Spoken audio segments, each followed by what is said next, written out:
Can you introduce me as Joker?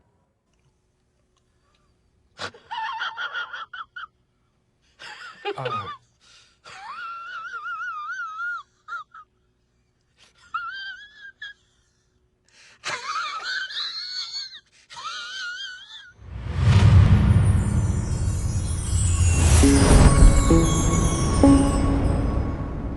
Hey guys, it is Tristan with That's NewsStand, and I want to talk a little bit about some Snyder Cut updates and pictures and new covers. There's a lot to go over. There was a really good Vanity Fair article, which I will link in the pinned comment, that told a little bit more in depth about Zack Snyder, about his wife and his life and what they went through with the loss of their daughter.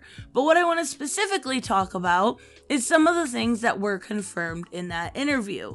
Now, first off, we are seeing variant covers come to Justice League 59.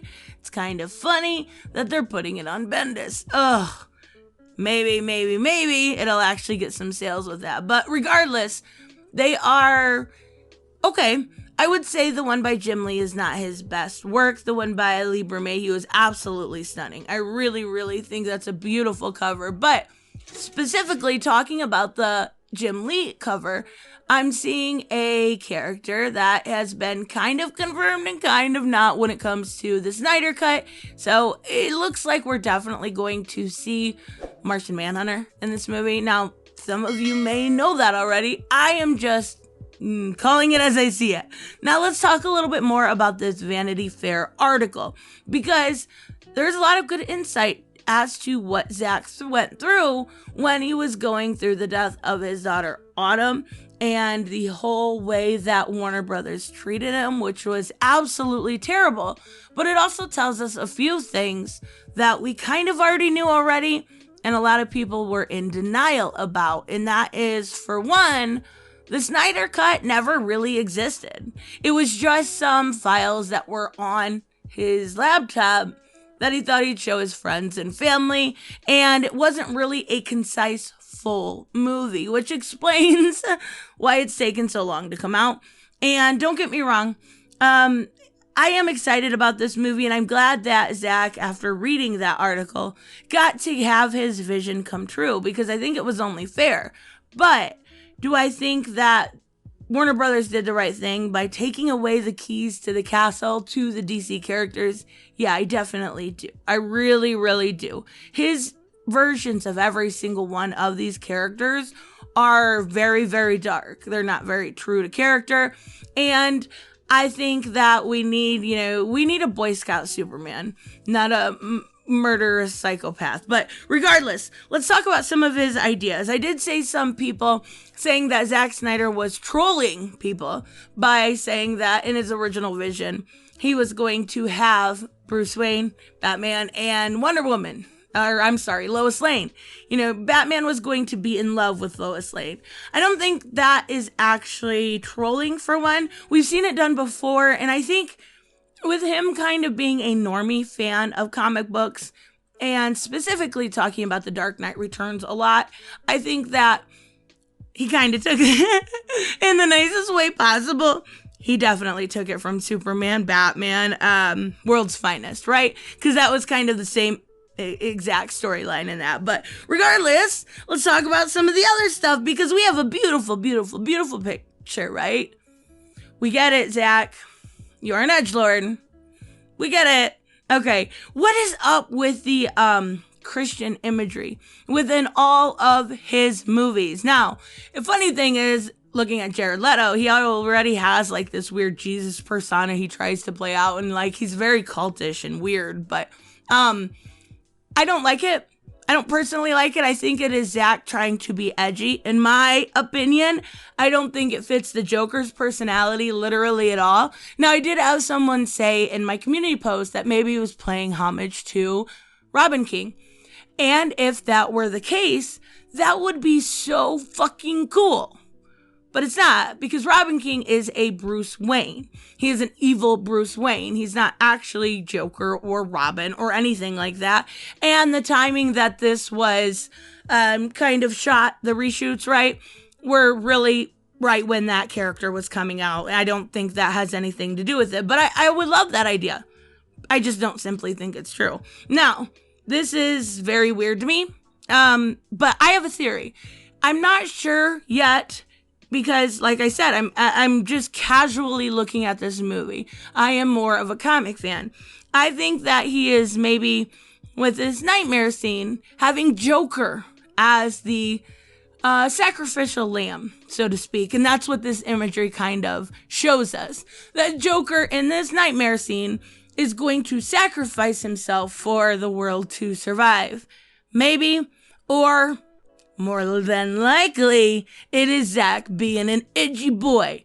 Alright, we got a couple other pictures, nothing to write home about really, but what I want to talk about is one thing he really said at the end was that there was going to be this great cameo that was going to blow fans away. Now we know it's not Martian Manhunter because we're already seeing that in covers, variant covers.